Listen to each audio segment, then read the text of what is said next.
Welcome to Around the Writer's Table, a podcast focusing on the crossroads of creativity, craft, and conscious living for writers of all ages and backgrounds.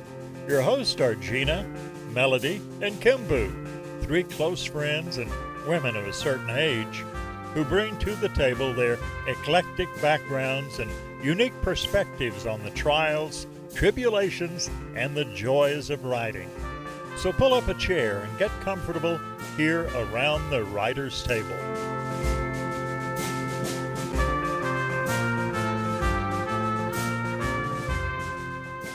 Welcome, listeners, back to Around the Writer's Table. This is our special end-of-year wrap-up. I know this is airing in the first of 2025, but we will be talking about 2024. What a year! Am I right? It's been But here in the peaceful surroundings of us around the writer's table in our little place of serenity, we have been talking about a lot of things. So like to do a full year round, I think it would take us like a 4-hour, podcast. So we're not going to inflict you listeners on that. Because we did record 20 episodes last year, which when I was doing the list in preparation for this episode, I was like, what? We did? What? Actually, 21. 21. Is my math bad? Yeah, my math is bad. So there we go. 21. What? And of course, actually, we're recording this one in 2024, so technically, but whatever. Mm-hmm. We covered a lot of ground. We were covering the creativity quest. We started on our new plan of doing interviews with authors every other episode. So we hit that later in the year. So there was a lot going on. We have some questions that we're going to be talking through together that we hope you listeners will engage with a little bit on your own as you're listening and thinking about some of the things that we were considering as well. It was a year of learning. It was a year of listening. It was a year of growth. And such a year it was. So we're going to first introduce ourselves just on the off chance we have any listeners who have joined us, who have not joined us before. What a great time to join us, though. You're going to hear about all the awesome things we've been talking about. I am Kimbu York. I am a professional author. I'm also a productivity coach for writers. I do run the 1 Million Words membership community on Discord for authors who are looking to get their word counts up. And I write across a lot of genres. I've written romance, I write science fiction, fantasy, and going into 2025, which I think would be a little opener for each of us to do here, ladies, is going into 2025. I really want to refocus on my fiction. I have put a lot of energy into my nonfiction over the past year and a half. And so that's my commitment for 2025 going forward. And so one of my co-hosts is Melody Scout, who's actually up in the far distant north where polar bears live or something. Like you're up there not in the snow. Quite that far north. It's all the same to me. We do have wolves and bears and the occasional moose, but yes, I'm up here in the frozen tundra of Wisconsin currently, where it can't decide if it wants to rain or snow or ice or sleet. all of the above. So, tell us a little bit about yourself first. Yeah. All right. Welcome back, listeners. My name is Melody, a scout, and I am a lover of all things plant and plant related. I am a plant spirit medicine healer. I am a landscaper. I'm an herbalist and a naturalist. And I wrote, what did I write, girls? Yes. All of the seasons. You're as bad as I am. I'm like, I read a book.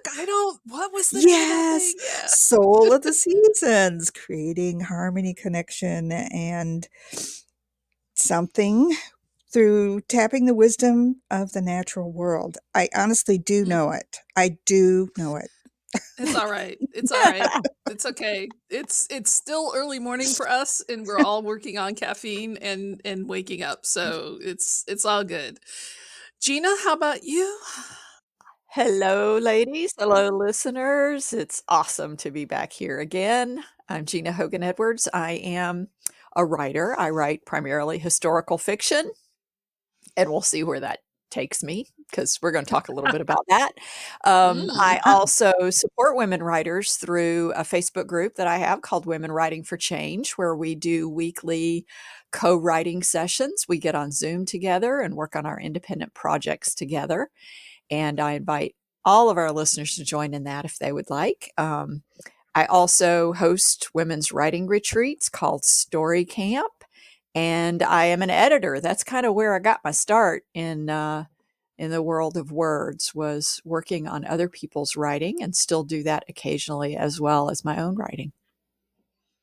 That's All me. right. Well, you both kind of glossed over that little aspect of what is your intention for 2025 in Oh, regards to did you ask writing. that? Did you ask I that? did ask Oh, that. I Oh, I did. didn't hear Yeah.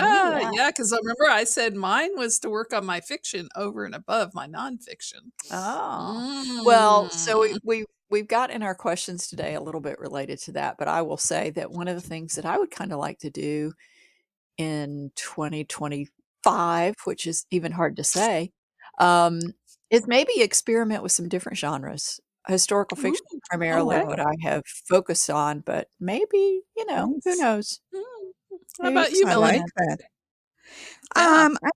I have an intention. There's going to be a lot of stuff going on. Personally, I have an intention to move to Wisconsin on a permanent basis, or at least become one of those snowbirds.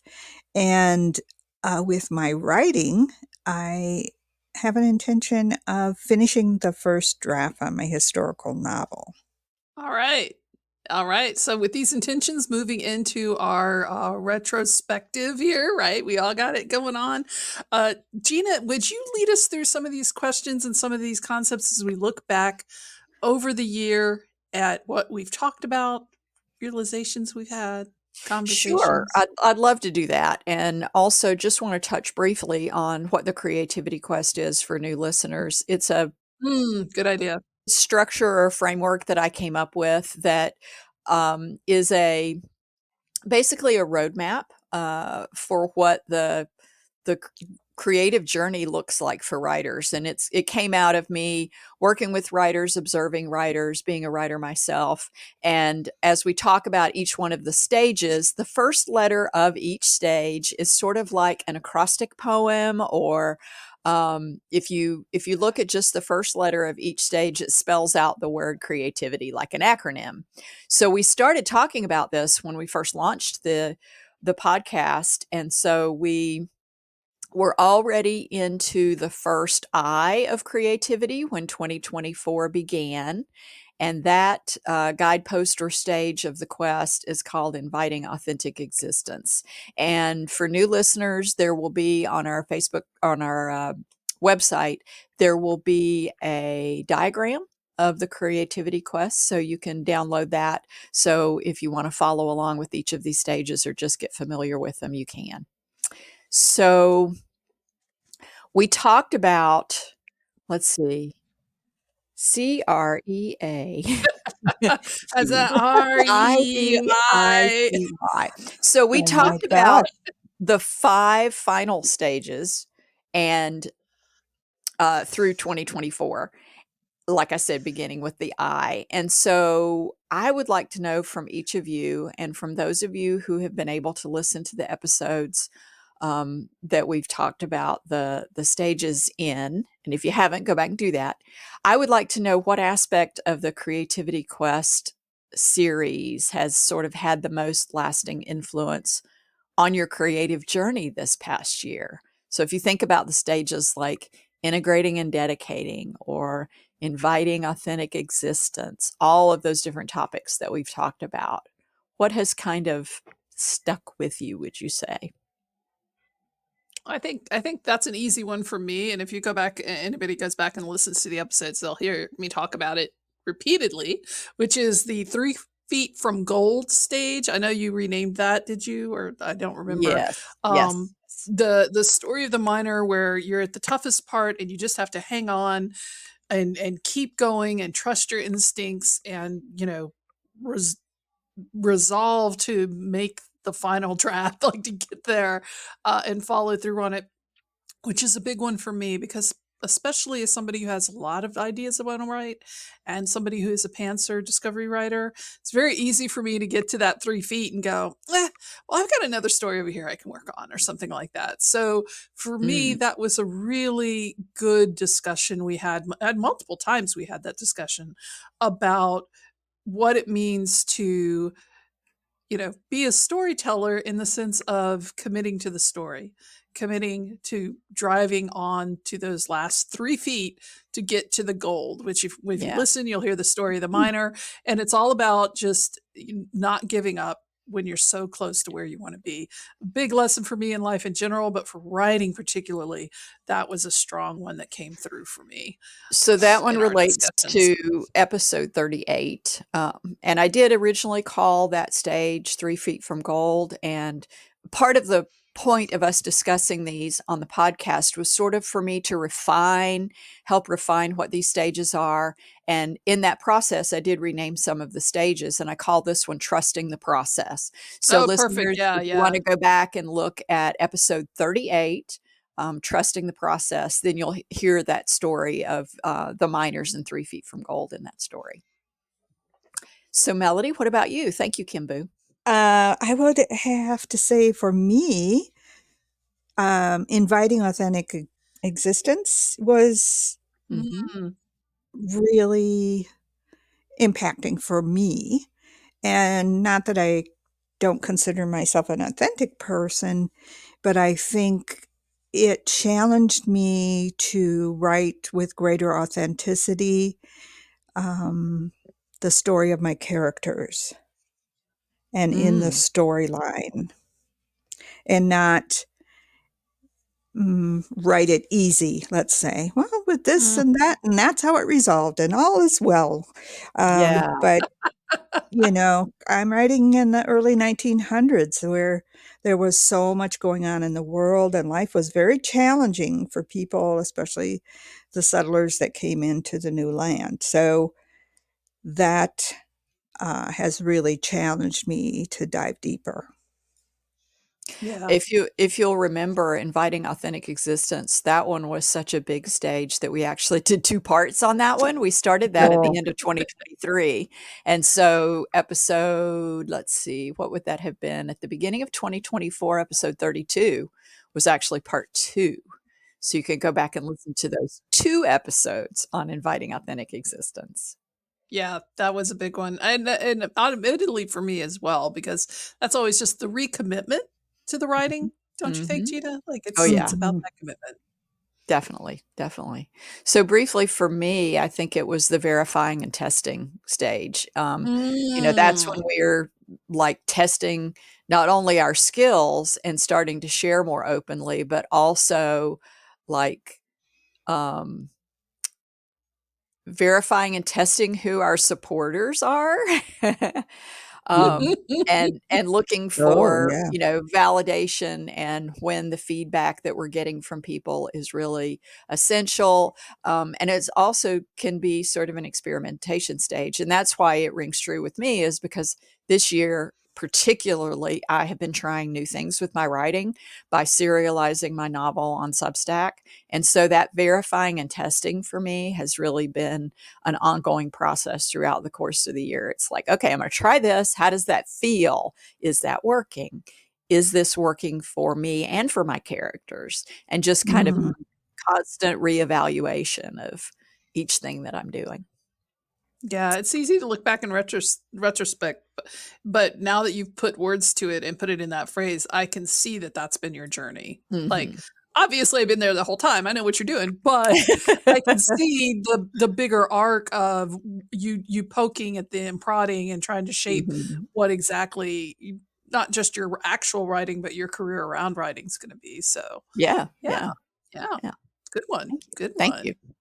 So, next question. This one has to do with Ooh. handling challenges.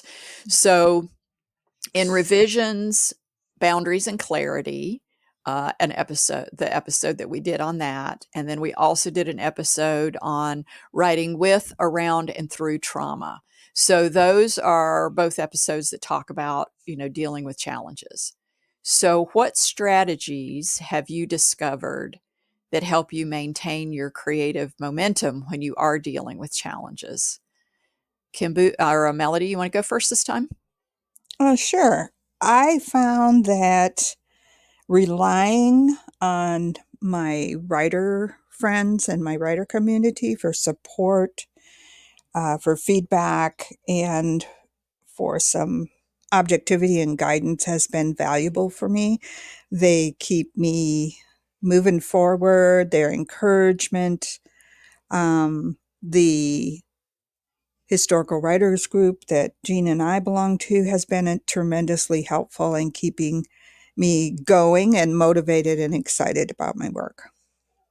Mm. Yeah, Well, reaching out to community. Yeah, that's a I'm good I'm one. gonna just poke in here because I have to agree. I even wrote down number one, community. Yeah, seriously. All caps. What about you, Kimbu? Yeah, no, it's not community at all. Y'all can go get lost. No, just Oh, joking.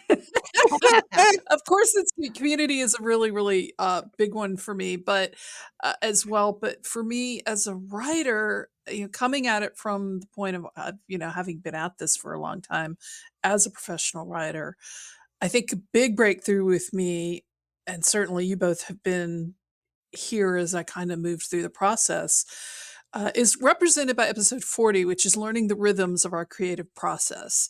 And it's kind of combined with learning to trust my creative process. Mm, So when I've reached hurdles in my writing process in the past, I've looked to what others have done. And that's always a good thing to do because you can learn a lot from looking at how other people have dealt with challenges or dealing with marketing or dealing with writing difficult characters or writing through trauma even. But what I realized was that I wasn't taking what I was learning and applying it in my own way. I was trying to mimic what other people were doing, and I've been doing that for years. Like, this is how you write a bestseller. This is how you write interesting characters. This is how, and not trusting my own process mhm, and Mhm. learning to believe that how I write is as critical to the story as what I'm writing. And I've really gone on a journey this past year, working through the creativity quest really helped me in a lot of ways because it gave me a lot of different perspectives I hadn't had before to get to the point where if there's a hurdle, rather than saying, well, this person tells me this is what I need to do, looking at how I've handled challenges in the past, incorporating lessons I've learned from other people like you, Gina, like you, Melody, other, writers who I admire, and applying it in my own way to my own processes. mm, So mhm. that's really Mm. been the change in how I handle difficulties over the past year or so. It's been pretty Awesome. profound. Yeah. Nice. That's phenomenal. I love that. I love that. So the 2 Mhm. episodes we referred to were, episode 35 is the one on revisions, boundaries, and clarity, and episode 50 is the one about writing with, around, and through trauma. Mm, mm, mm. So I want us to reflect a little bit on our growth. Okay, So fine. this first question, I'm gonna take the liberty to answer this one first, since I'm asking it. So would like to know how your understanding of creativity has evolved over the past year. And I would definitely say that us talking through the quest as I had originally conceived of it and now have modified it as we've gone through the process has really refined how I not only how I see it, um, but how I experience it myself. And the the two big things that have come out of it for me have been that need for community, because I know that not only do I need it in terms of my writing and just to keep me motivated and kind of sometimes just to keep my head above water, when I feel like I'm drowning. In my personal life, I need it as well. And whenever I am feeling at my worst, if I make sure that I engage with my community, it always gives me that breath of fresh air. And the Mm. second thing that has come out of it for me is that recognition of how critical the characteristic of resilience is for writers, because this Mm. is Mm, not easy to do. no matter how you do it, Mhm. whether you're traditional published, self-published, and even if you are simply writing for yourself, journaling and doing things to know yourself better. This isn't, it's not for the lighthearted.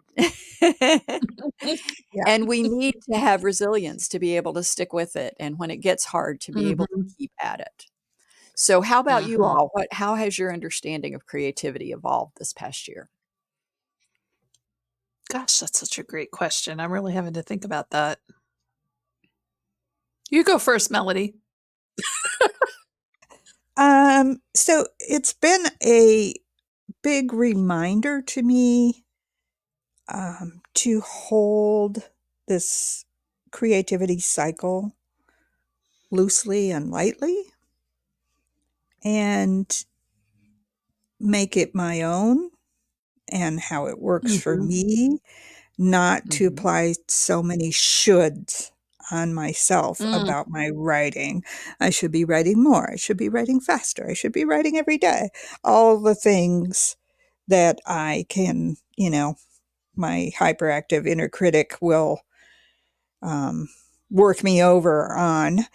And when I do that and then attend to self care, rest and tea with my friends and all the things, I think has strengthened my resilience in the past year because this year has been a challenging year with lots of Mm. Mm. outside distractions. Mm. Mhm. Mm. That is so Thank you. true. I That is so appreciate what true. you were saying about holding the structure in this framework that I'm, providing here in the creativity quest loosely and adapting it for your own purposes and uses. And that's what I really, really hope that listeners will take away when they've been able to listen to all of the Mm. stages and kind of process what each of those represent, and then really thinking about it in terms of how it looks for them. Kimbu, how about you? Yeah, it's not the creativity Bible, but it is a framework Yeah, to build exactly. on. Yeah. Mhm. So I'm going to step back as I was thinking about it when you guys were talking, because before we did the creativity quest, we went through the seasons of writing based on Melody's book, Soul of the Seasons, Mm. and moving from that, and those are some of our older episodes. They're on our website, easy to find, a great series in and of itself. We moved specifically from that into the creativity quest because we wanted to have a holistic approach. And to writing, and that's been a hard lesson for me. I Mm. tend to well, it's I don't know if it's just the way my brain works or the way I was raised or the way I was taught, but I tend to really isolate writing. Like there's my whole life over here, and then look behind the curtain and there's writing. There's that thing that I do, and that's writing. And as we move to the creativity quest, especially on the heels of writing through the seasons, it made me realize how much my creativity is tied to all aspects of my life. Mm. And so we've mentioned some of those things with community. If I don't have the people who unflinchingly support what I'm trying to do, even if you sometimes have to come to me and say, Kim, you're doing it wrong, like that's okay. But you're still Mhm. supporting me in my own goals, right? And being able to look at my health, being able to look at how my dog, Keely, supports my spirits, helps uplift my spirits because she's sharing my world and she's absolutely adorable and that makes me happy. um Looking at it more holistically as something that I need to nurture and affects all of me, and was really Mm. represented at the inside of realizing that writing fan fiction for me as a hobby is critical to my writing original work because it all feeds into the creative process. And that realization made me realize that's true of everything. That's true of the books that Mm. I'm reading. And it's intellectually, I've always done that. It sounds kind of silly. It's like, well, of course, the books you're reading and the stuff you're like that would affect. But I've always been so focused on writing as this discrete pastime, hobby, professional job, business, that it's really taken a lot for me to look at creativity from a bigger perspective of incorporating me whole as a person. So, Mm. Hmm. Wow. There's a lot there. I love that. I love that. Yeah. that's what you get when you let me go off the chain. You're like, No, ramble on. it's wonderful. You get my brain going in so many different directions because you did touch on a lot of really, really important things there. And it's it's really, I gotta say, it's really gratifying to me to see that, talking about some of these stages has really helped us inform ourselves about who we are as writers. That's really cool to see. Very cool to see. It Mm. really is. So I'd like to know, and I've thought about this one myself pretty intently and don't have a solid answer for it yet, but which episode or topic that we talked about during the course of the year sort of challenged your perspective the most, or what did you learn from that? Oh, In a which way, one you might have challenged? mentioned that a little bit in your answer just now, Kimbu, about like really reminding yourself that fan fiction was something that really feeds into your original fiction. Mm-hmm. Does that Mm-hmm. address that question at all, you think? I don't know, maybe a little bit. Give me a second to think about that because, Okay. I think there's been a few times I've been challenged by the things we were Mhm. talking about. So, Mhm. yeah. Yeah, I don't know. What about you, Melody? Anything come to mind? Definitely the item on the cycle, formerly known as 3 feet from gold. Now Mhm. And, trusting the process. yes, yes. So that has always challenged me, personally, as well as in my writing practice. And, um, I've done all this hard work. I've, put it together. I've done the last bit is always so challenging for me. Completing, seeing it through Mm. to the end. And Oh, that sister, I continues feel ya. to be, oh, yeah. Yeah. I have Yeah. no idea what you're talking about, stranger, Okay. but Well, yep. I So lie. hence why I really appreciate my writing community because they encourage me Mm. Mhm. to keep going. Yeah. Mhm. Yeah. Yeah. Yeah. So there were 2 for me, and I learned things from both of them. One of them was the claiming your creative identity, which was episode number 37, and Mhm. I think I'm still, because I have spent so much time being a shadow artist and supporting other Mhm. writers, stepping out into the limelight, if you will, by sharing my work more and putting myself out there more as a writer myself has really been a little uncomfortable at times. So Mm. claiming my creative identity, I think is going to be one I'm going to have to work on perpetually. Yeah. um, the other one was episode 48, trusting your creative intuition, and that's something I've been working on for a couple of years now, very purposefully, really Mhm. trying to tap into my intuition, not only for my creativity, but for my life in general. And there were several things that happened over the course of 2024 that signaled to me that I've come a long way in that regard. Mm. So I was excited when we were talking about that particular um, stage in the creative process because I do feel like I've come a long way. I there's always work to be done. There's always improvement that we can make at any of Mhm. these guideposts. But I do think that I've come a long way with the creative intuition. Mm. One of the new things that we did in 2024 was that we started interviewing guests. Mm. And Yep. so each one of us has interviewed at least one and maybe several guests. So when you have done our guest interviews, when you've either conducted them or when you've listened to the ones that the others of us have done, so we've talked to Rhett Devane, Trish McAnulty, Pat Spears. What resonated with you in those interviews? And has there been anything that influenced your own creative process? I can go with that. I Okay. interviewed Trish McAnulty and Carla Rafojo. Mhm. I know and love both of these writers and artists very dearly. Trish has this effusive enthusiasm for her work, Mhm. and especially her historical um, novel work and series. And she always just gets me excited when we talk and when I listen to her talk about her work.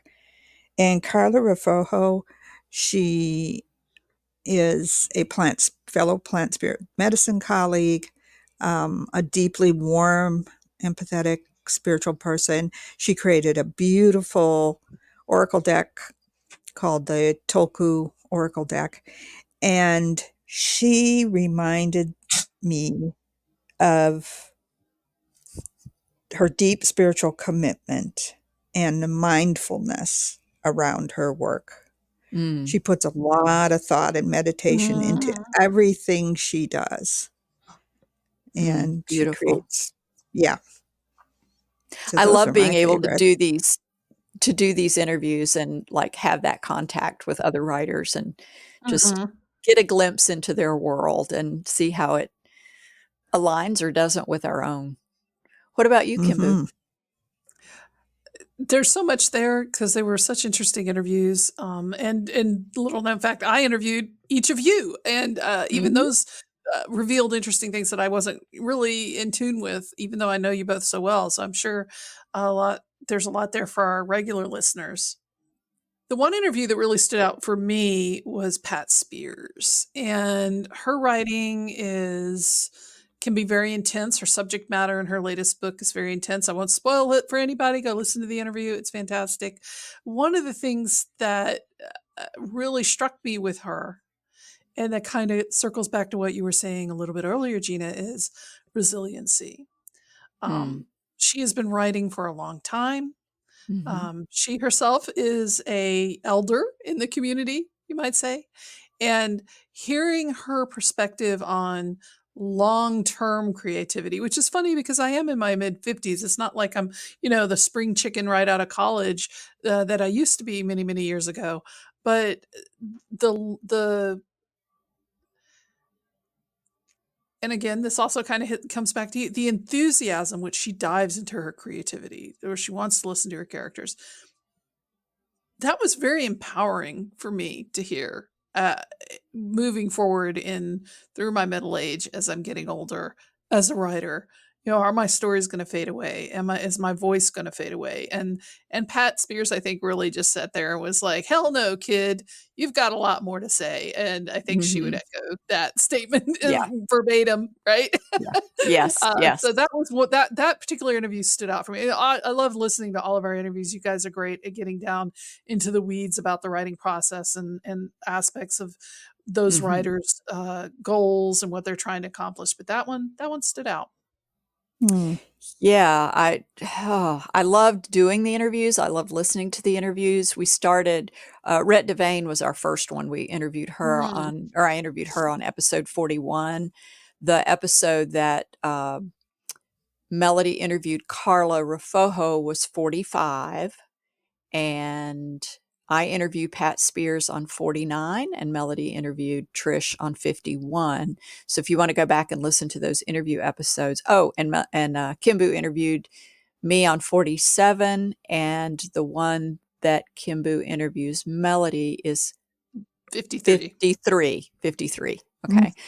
So the two interviews that I conducted, like I said, were Rhett Devane and Pat Spears, and both of them, I always, when I talk with either one of those women, take away some incredible things. Pat's ability to really dive deep into the hardest parts of her story is Hmm. really an inspiration for me. because I'm always concerned that my stories just skim the surface, that they don't go deep enough. And so, first of all, just reading her work is inspiring, but really listening to her talk about her process, I loved.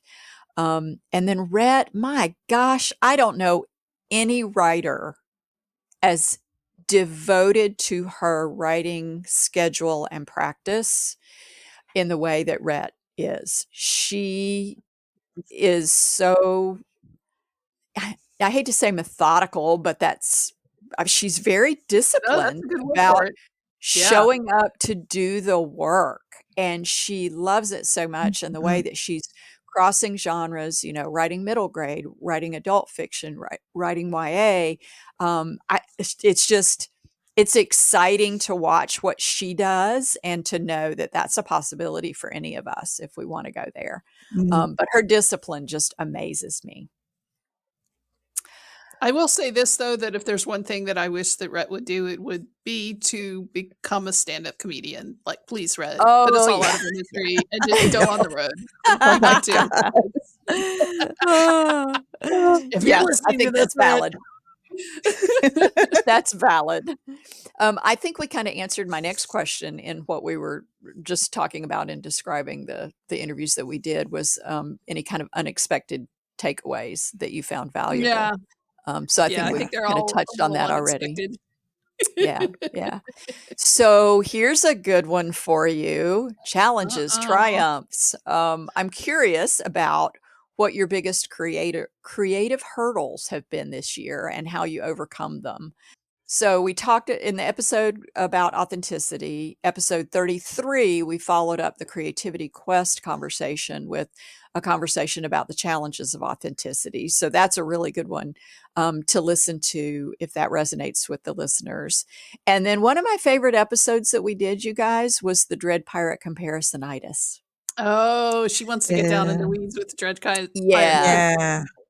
I got to tell you that Comparisonitis. always, always, always, always the biggest challenge that I face has to do with perfectionism. And we talk about in that Mm. episode the dreaded triad, or I forget, we had all different names for what we wanted to call perfectionism, imposter syndrome, comparisonitis. Those three things are Yes. just like, Mhm. Mhm. they Yes. constantly resurface for me, especially Yeah. the perfectionism. I am perpetually having to deal with that one. And I'm sure that no one listening to this can identify with that. No, not at all. You are Yeah. all alone on that ship, friend. I don't not So not are even. are there any other creative hurdles that you guys ran into that we haven't touched on yet that you wanna mention? So digging into that, I think the realization on that episode, which is a great episode, I agree. I think if I had to rank them, that would be number two. My most favorite episode is the one about writing around and through trauma, and so I Mhm. do recommend listening to that one. It's very intense, as the title would suggest.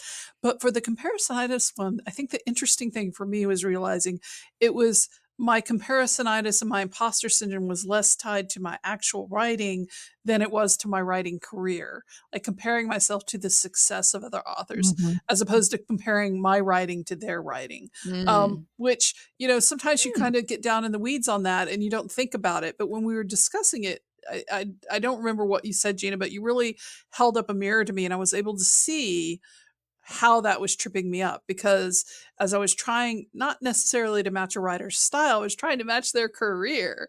And that's, you can't do that. You've got to have your own version of success. You've got to define your own way of moving forward in the world.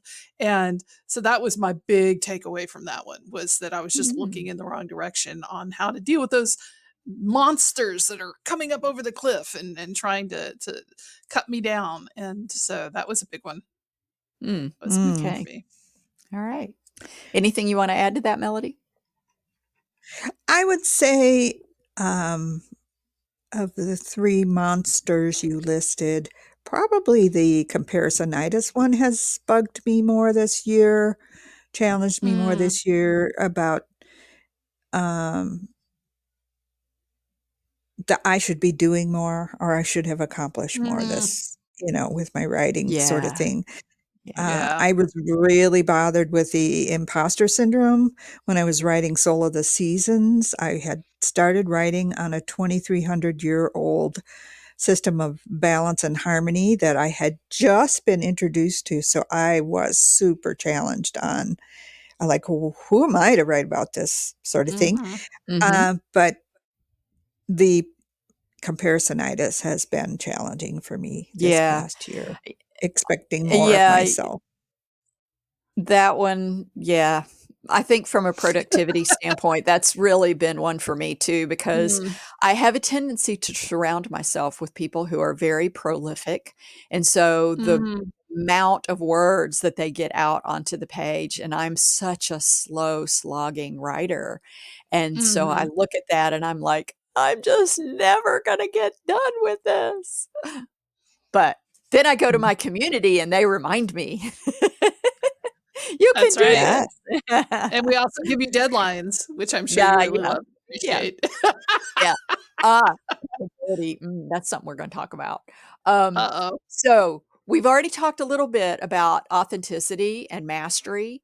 So and a couple episodes that we touched on that were, claiming your creative identity, which was episode number 37, and the yielding to mastery episode was episode 42. So I wanna know if any of the things that we talked about in regard to authenticity and mastery have impacted the way that you approach storytelling.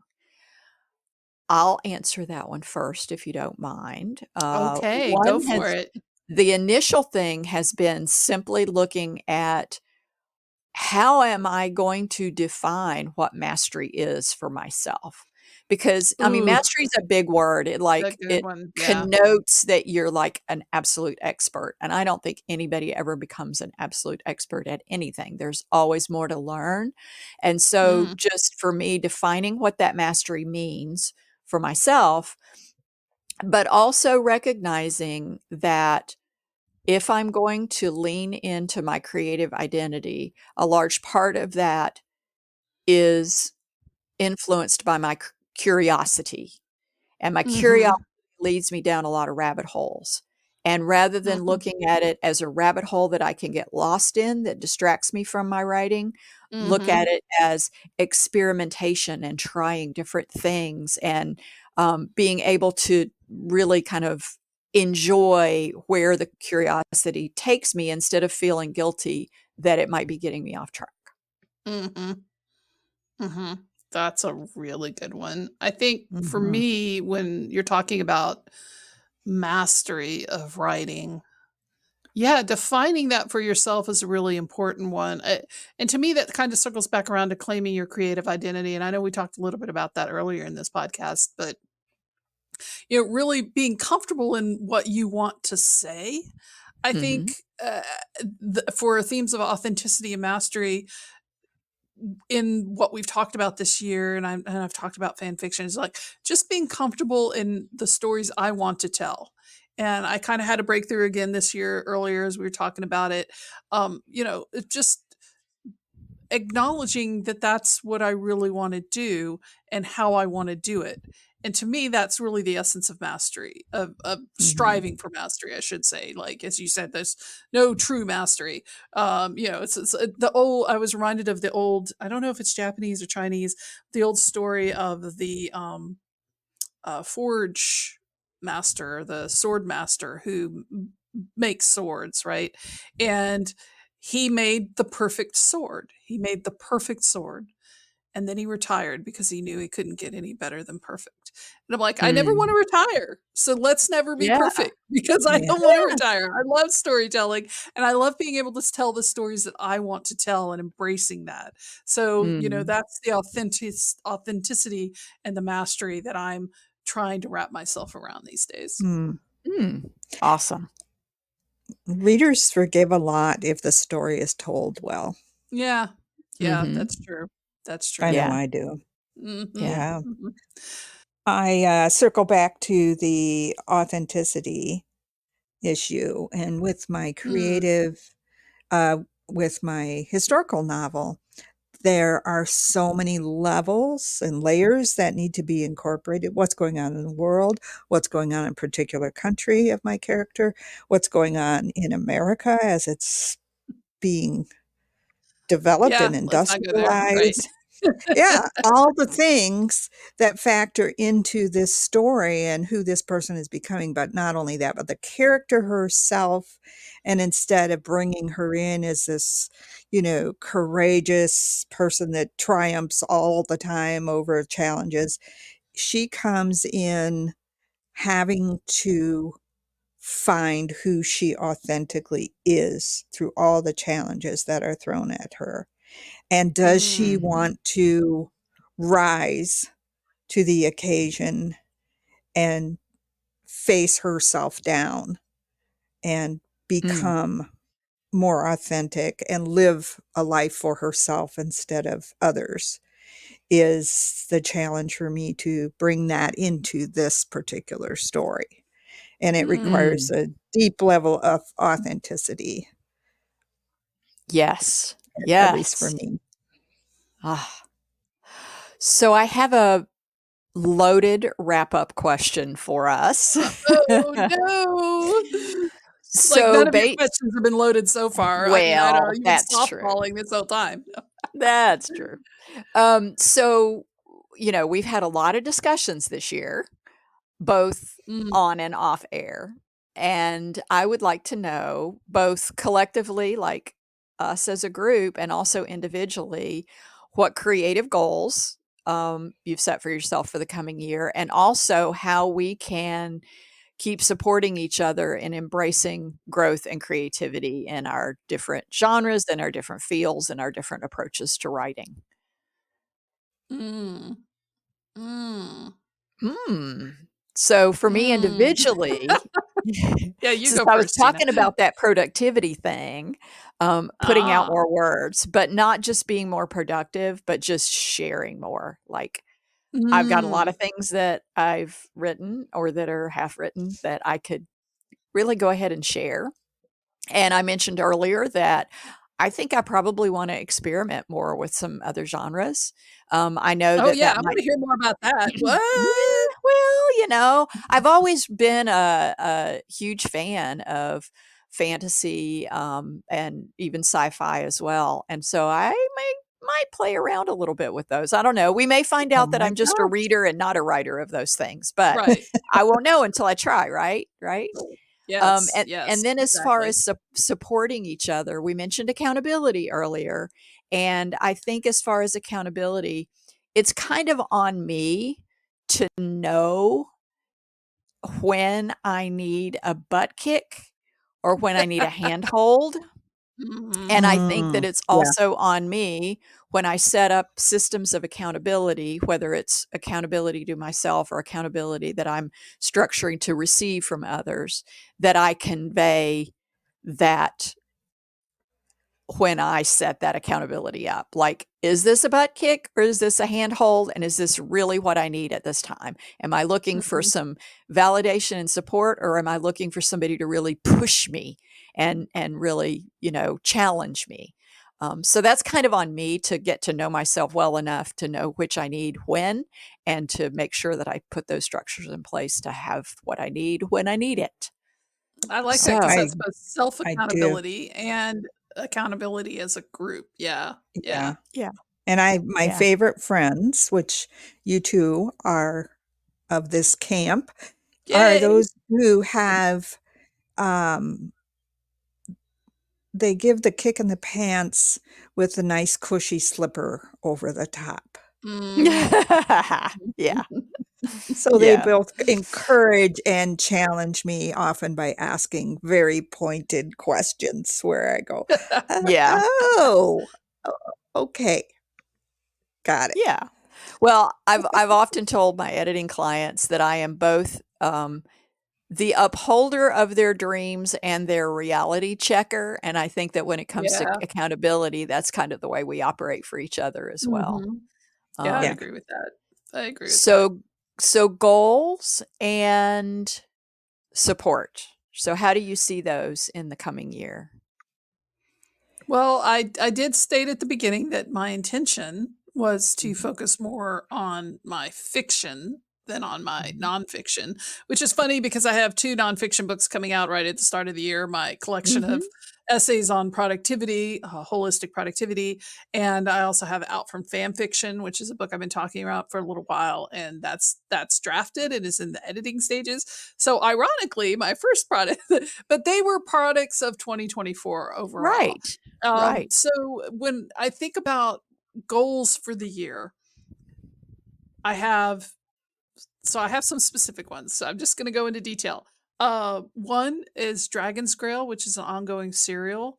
I have the next couple of arcs already drafted out, so I just need to edit those and post those. So I'd like to continue with posting those episodes weekly for that series. So that's a commitment that I'm sure you guys are going to have to kick me with a a soft slipper coated foot at some point. The other one is Transmigrated Terry, which I've talked a lot about. The first couple of installments on that serial have been published.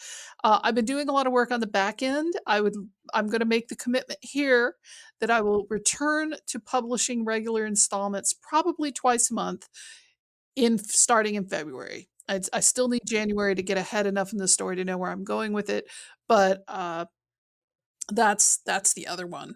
And then the final one I think is one that's kind of been poking me on the back burner, which is a story called Rogues. It originally was a short story romance, queer male romance. And of course, I did so much world building around it that my publisher at the time, they took it, but they were like, really, this is kind of a little muchish. So maybe consider turning this into a book later on. And I think that's going to be the next serial that I get into in the latter part of the year because it is pretty much a big sprawling space opera of a story. And so those are the three that I think are going to be at the top of my list. I always have more than that going on, but yeah. And also, of course, continuing with Bastards of Young Ming, which is a fan fiction that's ongoing over on AO3. So those are my commitments for writing for the coming year. And I just wanted to put it out there and be like really, yeah, put titles and dates and commitment to that. Supporting in the community, I need people like you guys have been so good to me about, which is supporting me when I get down because my anxiety and my depression, which are historical things that I've dealt with over the years, can really defeat me at times. And I'm pretty good about productivity. I'm pretty good about hitting deadlines when I do set them. But I am very easily overwhelmed by my monsters. And so I need, like, you need to, Gina, you were talking about knowing yourself well enough to know what to ask for. I need to keep learning to ask, to reach out to Ah. the community that I have to support me when I do need that support behind me, somebody like holding my elbows and getting me through the door. Um, because I tend to self isolate. I call it turtling. Tend to turtle Mhm. and not Yeah. talk to anybody and not answer a text, not do this and not do that, and that's not good for me or my creativity. So that's part of my goals for 2025. In addition to actual writing, me personally as a creative artist, author, reach out to the support network I have and Yeah. who cares about me when I need them. Terrific. Wonderful. Wonderful. How Melody, how about about you, you? Melody? Come on, Melody. Well, like I stated before, I have an intention of completing the first draft. I noticed something during this podcast I became aware of that I am actually looking forward to the revision process in this book, which is Oh. so unlike me. I, I'm like all of the first draft and getting it down, and I realize because it comes in such a rush, I'm writing at 90 miles an hour and but my mind goes, yeah, you're going to go back and you're going to add layers to this and you're going to deepen this Mhm. and you're Oh, going to make it nice. lean and so I am really looking forward to that process. So that's exciting for me. And I would say for our listeners, keep doing what you're doing and Mm. rely on your community. Check in with your writer friends. especially if you haven't heard from them for a while, and say, how's it Yes. going? How's life treating you? Because Yeah. it's a very solitary art, and we get in our own worlds pretty often and then forget that Hmm. others may be struggling. Yeah, that's a good one. That's a good reminder for all of us. We have talked a lot about community, and um, I started the Women Writing for Change Facebook group because I recognized that there are writers out there who don't have proximity to other writers. They don't have a writing community. So I wanted to Mhm. give particularly women writers a place to go so that they could start creating that community. So I want to invite listeners, if you don't have community, look up Women Writing for Change on Facebook. Join us in the co-writing sessions that we have weekly and start getting to know some other writers. If you are not a Facebook kind of person, Kimbu has the 1 Million Words Club on Discord. You can join her and other writers there and start creating your community there. But if you don't have a writing community, find a way to make one, because I think, as this conversation has demonstrated, it can be a real lifeline for writers. Mm. Mhm. Yes. Yes. What a year it's been. Whew. What a year it's been. We did 21 episodes in 2024. We're going to be doing more episodes and more interviews in 2025. I encourage our Yes. listeners to go back and, if you haven't participated and listened to the Creativity Quest episodes, I hope that you will do that. You can go to our website, aroundthewriterstable.com, and find out more about that, and also download the graphic that shows the Creativity Quest stages, so you can kind of follow along as we discuss them on the episodes. Nice. Yeah. Yeah. And I think that's it. I mean, as we're recording this, it's not the end of the year yet because we're in mid-December, which is hard to Mhm. believe it. But listeners will be hearing this in January, so the new year will have already turned over. But I think I can say from the bottom of my heart, and I'm sure my co-host will join me in this, we wish you a wonderful new year. Absolutely. Absolutely. Happy New Year. Happy New Year. Happy 2025. Let's make it Yeah. so, friends. Let's make it so. Yes. Thank you, listeners. Check out our website. Give us some thumbs up or love on your podcasting apps, Spotify, wherever you're listening to us. And we will talk to you again in 2025. Yes. Talk to you soon. Bye, Thanks, y'all. everyone. Bye. Thanks for joining us around the writer's table. Please feel free to suggest a topic or a guest by emailing info@aroundthewriterstable.com. Music provided with gracious permission by Langtree. A link to their music is on our homepage at aroundthewriterstable.com. Everyone here around the writer's table wishes you joy in your writing and everyday grace in your living. Take care until next time.